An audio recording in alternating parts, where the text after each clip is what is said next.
For our eye materials, we'll be taking a completely procedural approach. We won't be laying out any UVs and we won't be painting any textures. And I've actually already taught this in a live stream format, so if you've seen that already, you'll be familiar with the workflow, but this will be a much more streamlined version of it. Conceptually, not much has changed. Over the years, this approach continues to prove itself effective. And so let's focus in on our eye objects, selecting them and hitting the / key on the number pad to go to local view. And I'll be creating two materials, one for the sclera and cornea combination, or the whites of the eyes, and then one for the iris. And this mirrors the way we've set up our geometry. One mesh island for the exterior eyeball and one for the iris disc. And so in our shader editor, let's create a material, and I'll call this eye_sclera, and then add another slot, new material, eye_iris. And then for the iris, we'll just block out a simple color. In edit mode, let's select the eyeball, Control I to invert the selection. And in slot 2, we can assign that. And then all I want to change about this material is simply making the base color like a darker brown. We will be perfecting this material second. First, I want to address the sclera. So tabbing out of edit mode, switch to slot 1. And I suppose we can use material preview for a lot of this material creation process. And the first node that I want to use is going to be a texture node and a gradient texture.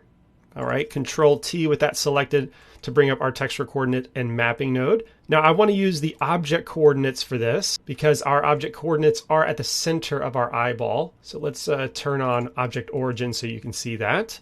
And this means that our object origin is the center of our 3D texture.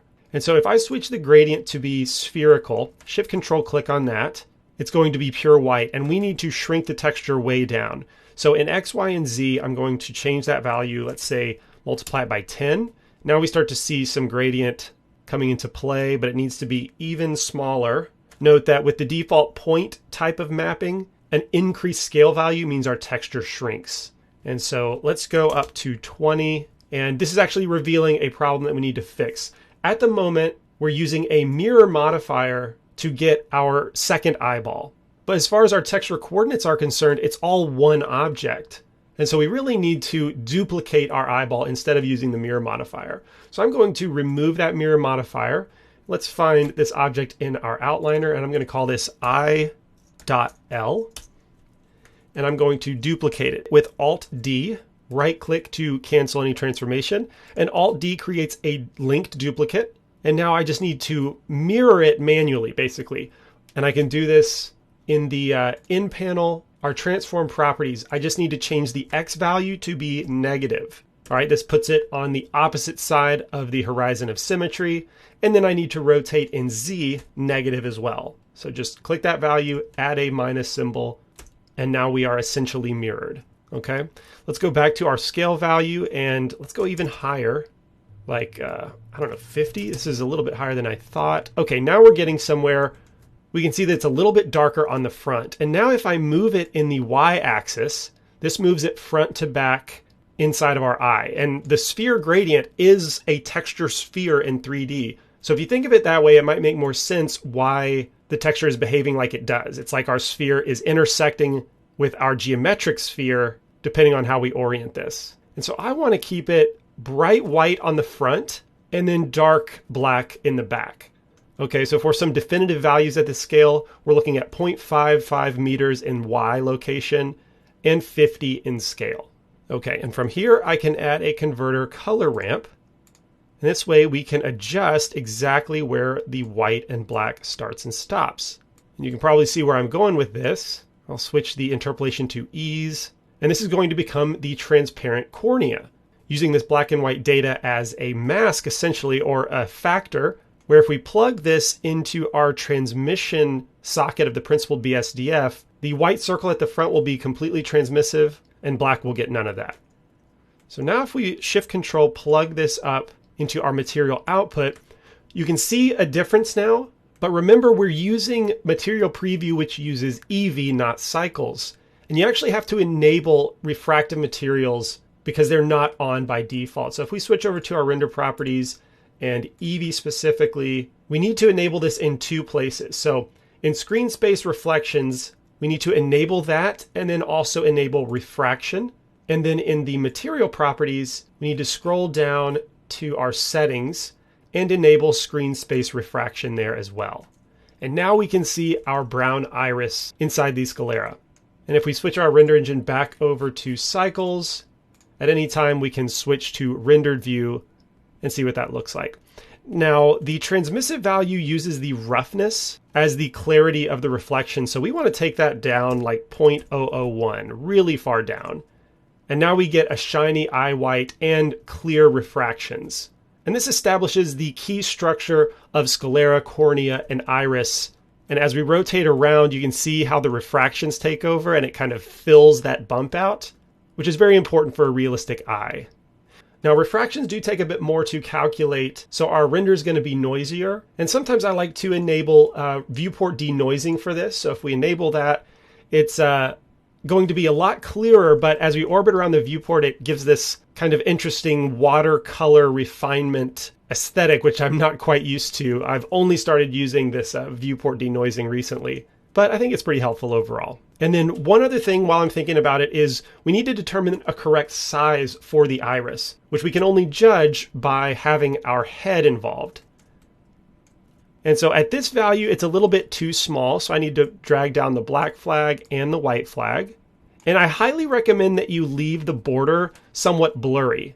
You don't want it to be a really tight fall off between iris and sclera. You want that to be more gradual, about like that. And I think that looks pretty natural for the size of the iris. Of course, it depends on the expression of the shape of the eye.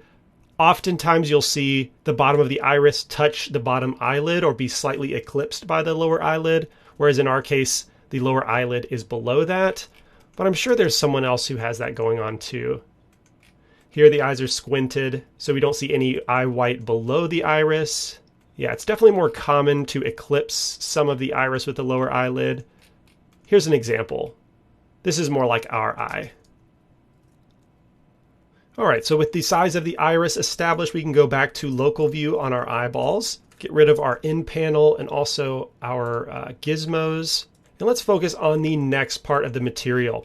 Since we've got this gradient set up, we can also use that to define the red of the eye, particularly the back half of the eyeball, as it approaches yellowish white towards the iris. All right, so we can simply Shift-Control-D, duplicate this node.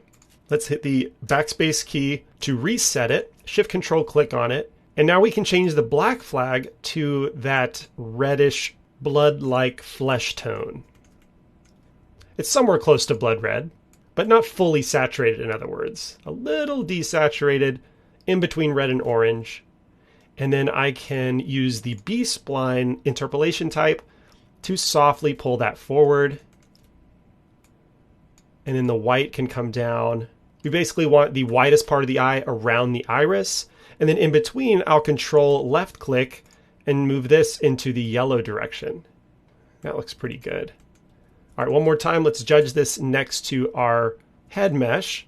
Because if we look at our photo reference, you know, it's helpful to see where the red kind of seeps into the corner of the eye. And so I think I should bring up the red a little bit more. Of course, the more you bring this in, the more bloodshot the eye is going to feel. So realistically, under normal conditions, it's not extremely red. I think that's going to work out pretty well. Of course, we can plug this into our base color of the principled BSDF to get a more realistic look. And already with the eyes at this early stage, it's much more believable. The eyes are such necessary context for a portrait. And I think we've got a decent setup for where the red starts to creep into the corners of the eye. And I also have another reference image for eye details. So if we open, you're looking for eye details, CC0 eye details.jpg. If we look at this, they are very large photos, which we will reference for accomplishing the details in the eyes. Everything from the pattern of the iris to the veins, to the eyelashes, to the meniscus. This is going to be great reference for guiding our eyeball creation. And speaking of veins, that's what we need to add next. And we will do this with a Voronoi texture. So Shift-A, Texture, Voronoi. And let's grab our texture coordinate and move it off to the side, where we will also source the object coordinates. So shift, right click and drag to create a reroute node. And I'm just going to try and make this as readable as possible. Add another reroute node. And for this Voronoi, it's important that we have a mapping node. So vector mapping. And let's shift control click on this. We don't really need the head anymore. So back to local view. Let's go to material preview for faster interaction. And out of the gate, the Voronoi texture is not really discernible. So the scale must be really low. Let's go up to 50 or maybe even 200. That's something to keep in mind with real world scale. Often the default values of these textures, as we saw with the gradient texture and now the Voronoi, expect a much bigger model. So it's good to be aware that you probably need to increase your texture scale significantly. So here at 200, we're starting to get into a decent scale value. And next we're going to do something that I've only ever used in this situation, and that's changing the mapping type to the normal mapping type, which will give us the perfect function for stretching our texture from front to back of our eyeball shape.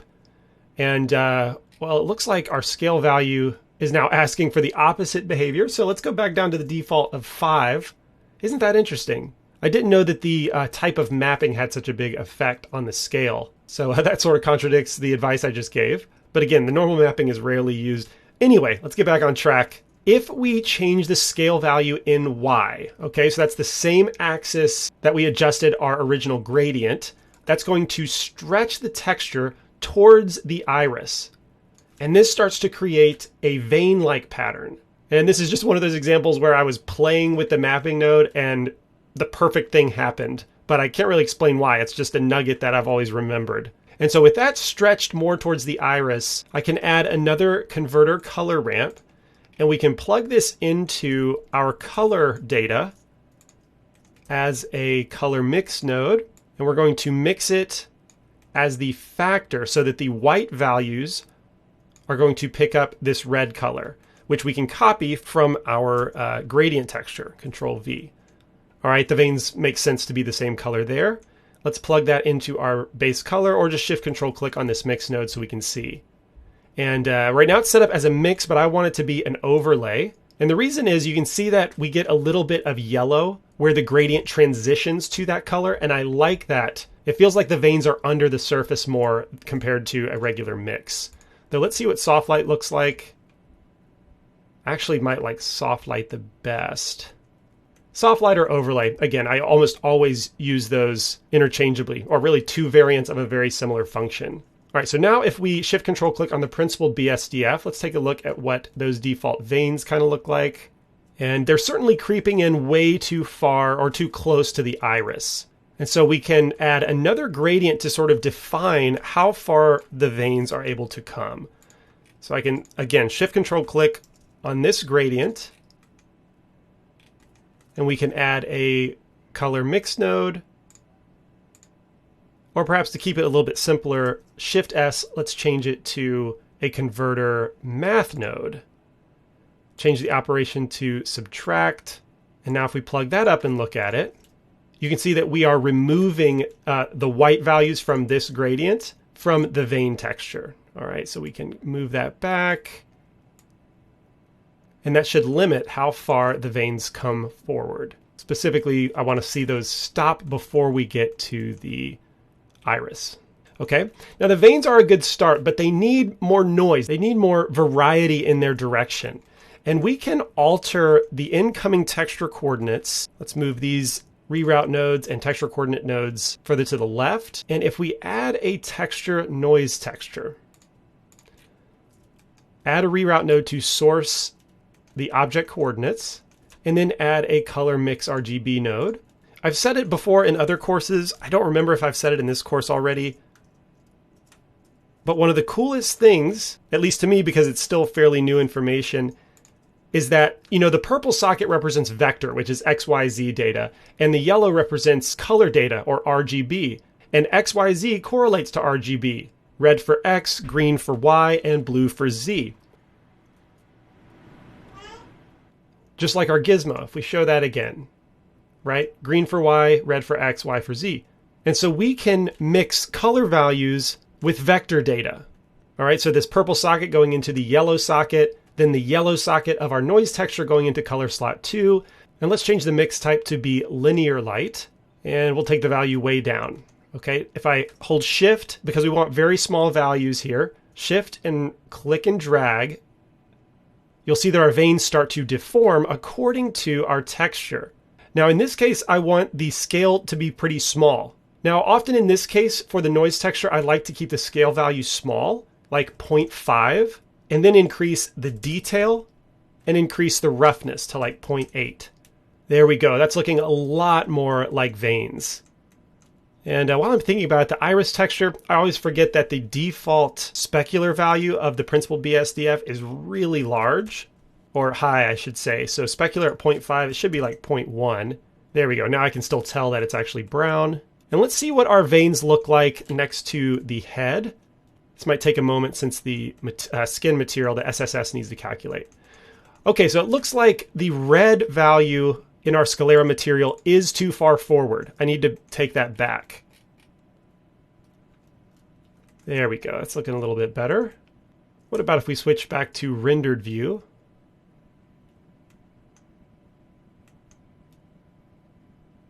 Yeah, it's really kind of hard to tell until we start doing real renders, which I'm not quite ready for yet. So let's go back to local view.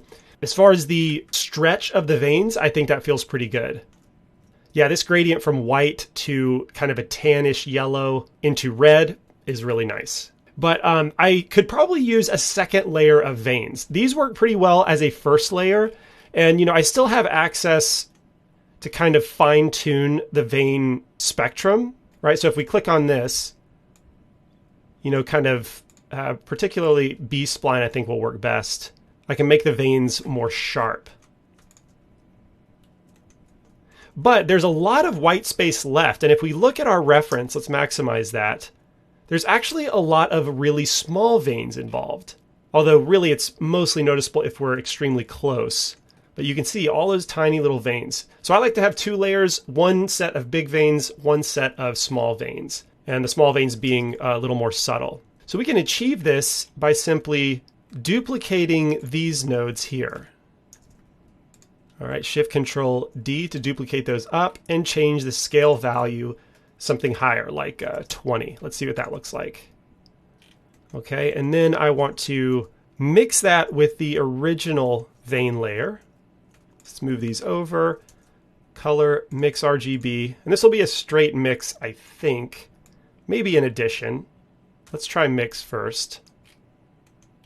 Plug that into the subtract and then see what the combination looks like.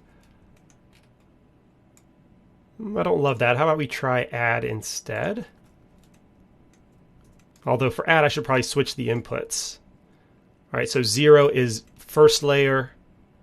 And as I go up, we see more of those small veins. What do I think about the small veins? I don't feel like they're squiggly enough. So we actually will need to use a duplicate of these nodes here because I need the noise texture to be finer. All right, so let's select these, Shift Control D to duplicate them up, and then I need to add some reroute nodes. And then this one can be like, let's try a value of 1. There we go, much more squiggly. Yeah, that looks much, much better. Look at that, we even get this kind of like curly Q.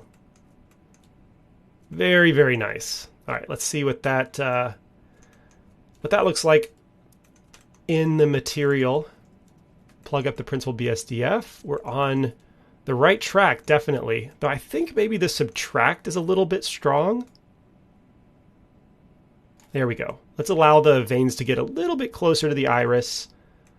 Excellent. I am happy with that. The last thing I really need to do for the sclera is we will take this input, or let's see, maybe the veins specifically.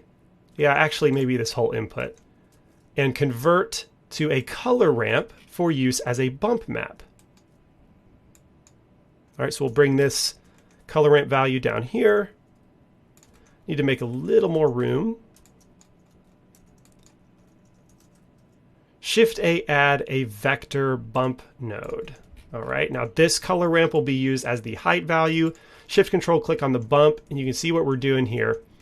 we need to invert the bump. Right now, all our veins are black, which means they're pushing in. So we want to invert that bump value so that our veins are pushing out. And let's go down to like 0.1 strength, 0.1 or 0.2.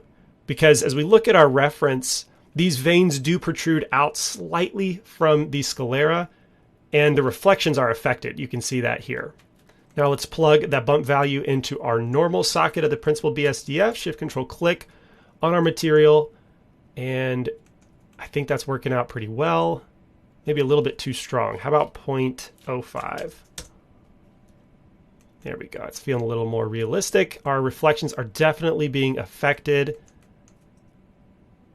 And on the iris specifically, or the cornea rather, I don't want the veins to be messing up the surface, which makes sense, you know, for clear vision.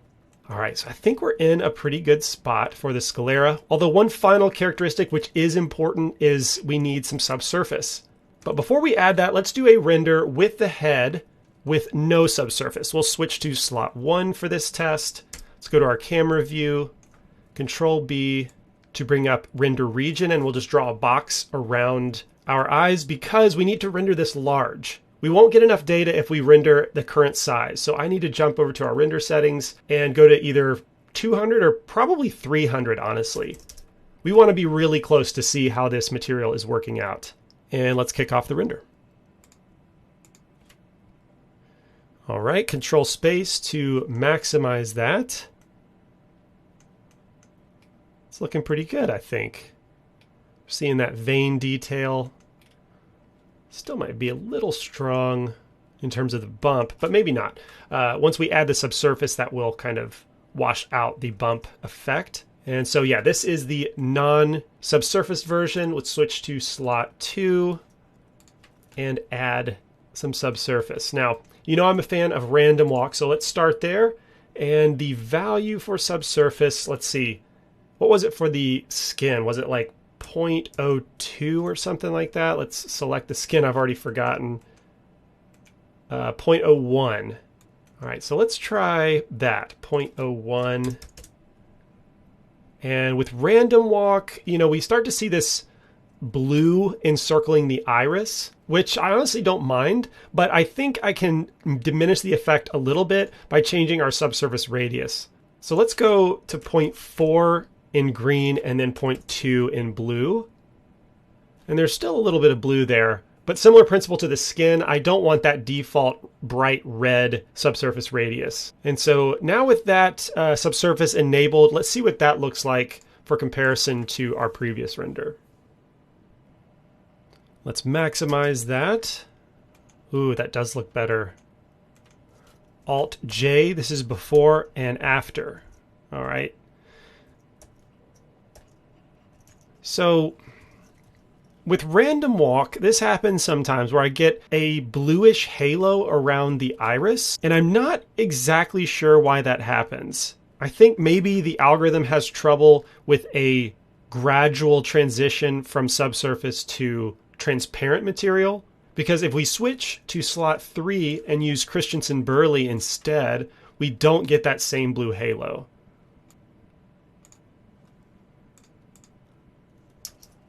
All right, so this is Christensen-Burley, no halo around the iris, Alt J, this is random walk, and then no subsurface. So in this case, I think I'm going to have to ditch random walk in favor of Christensen-Burley, because, yeah, that blue halo is just hard to ignore. But let's look at Christensen-Burley next to no subsurface. Definitely a big improvement. It softens the eye. You can see this harsh dark shadow on the upper side and in the corner. And then with subsurface on, it just smooths all of that out. And what in the world is this? Looks like a hair follicle. I'm going to fix that at the very beginning of the next video. But for now, I'm happy with the direction of the eye material, the sclera specifically. In the next video, we'll fix that weird artifact and also address the iris material.